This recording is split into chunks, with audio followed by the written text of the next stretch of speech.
Srimati Kanimozhi.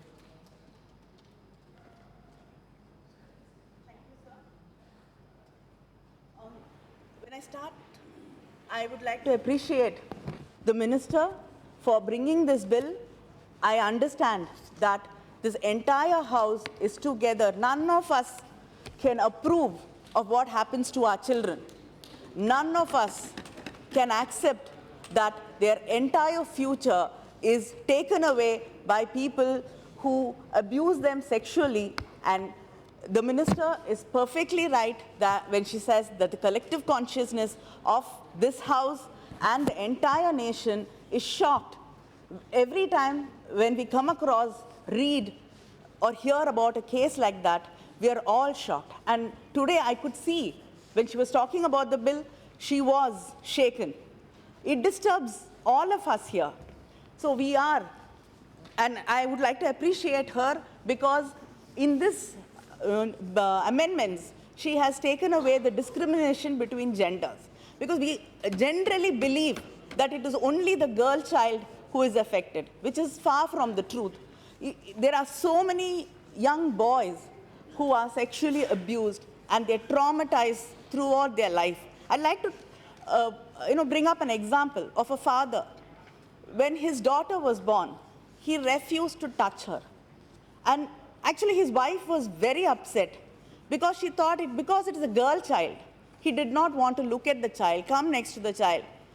And finally, when they took him to a therapist, they found out that he was abused as a child and he could not trust his own self. He was so scared that, something will be still there, some residue left in him, which, he will even, by touching that child, he might pass on something, which, just imagine the guilt, the pain that child has been carrying throughout his life. There are so many young boys.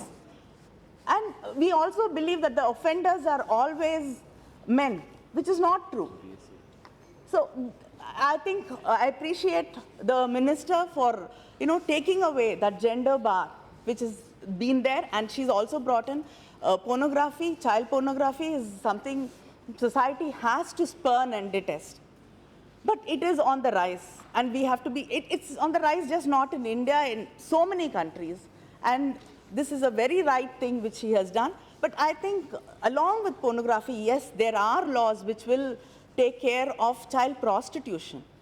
I hope if there'll be another bill, or even in this bill, if she can address this, because trafficking for prostitution, there are other acts, but then under the POCSO, there's nothing, the bill doesn't talk about child prostitution. I think that also has to be addressed because there are so many children who are trafficked for prostitution and abused. So with all this, I appreciate the intention of the Minister, and all of us here, we respond very emotionally when something like this takes place. Even as a mother, as a human being, when I heard of the Kathua case, where a child, we cannot believe that anybody can treat a child like that, and that too in a temple premises.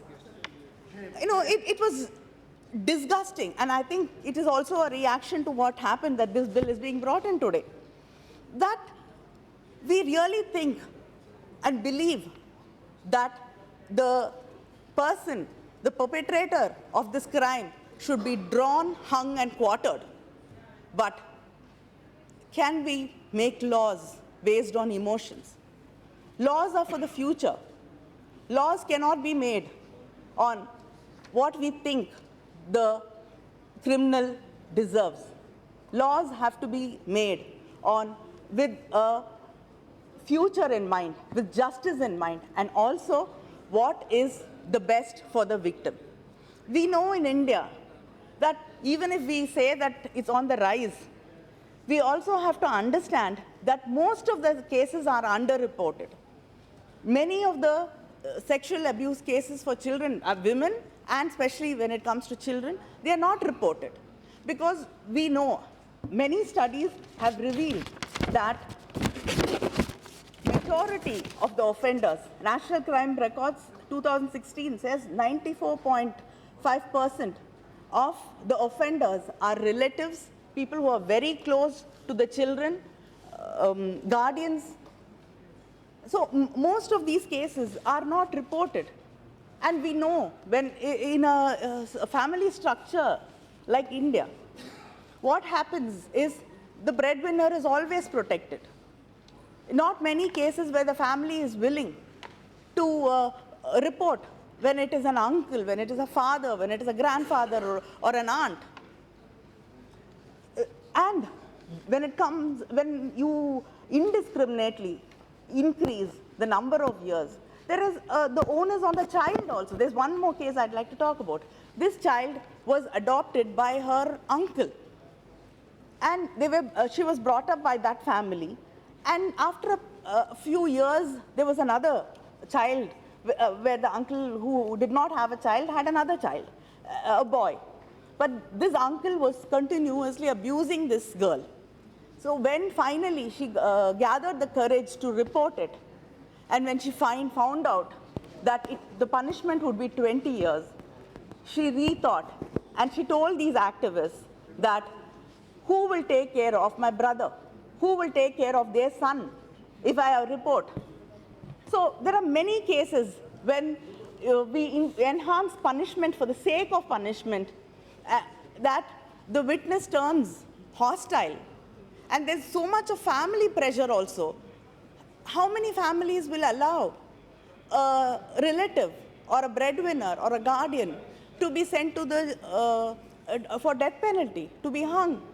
I think these have to be taken into consideration, because what you think you bring, we agree that it's brought with the best intention in mind, but then that should not become a deterrent for people to report the crimes, for people, for witnesses being turned hostile. And one more thing is, there is definitely a lot of protection and sensitivity shown after the POCSO bill was passed in 2012 about how a child should be questioned, how they should be protected.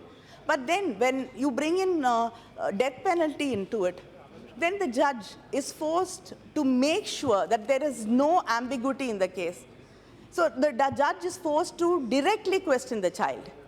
The child, for them, it will become another harrowing experience, being questioned, being made to go into the details of the case.